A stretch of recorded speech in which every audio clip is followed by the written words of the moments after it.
So how do you put a camera back on the lock screen on iPhone?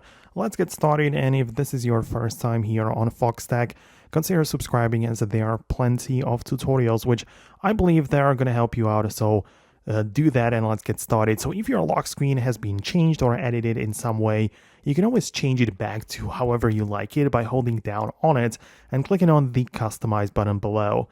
This will let you change the widgets and the clock and all of that kind of thing, but in the bottom part of the display we have spaces like two buttons which can be added to the lock screen, and by default the iPhone has the camera and the flash there, but as you can see you can tap on the minus icon, make it disappear, and either keep a blank area there or tap the plus button and replace that camera or whatever else was before with a different toggle. So if you want to bring the camera back, you need to just bring it here by clicking the plus and selecting the camera to make it reappear on the lock screen.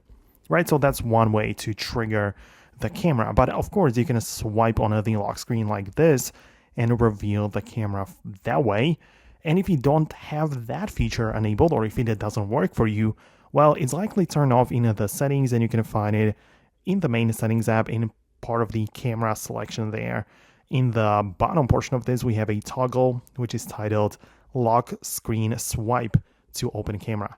And if you have that turned on, if it's green, you will be able to access it by swiping, and if not, you simply won't have the option to. So that's how it works. Most likely that is the thing which you wanted to achieve. If not, let me know about it in the comments below, but most definitely subscribe and hit the thumbs up, and I'll see you later in the next videos as well.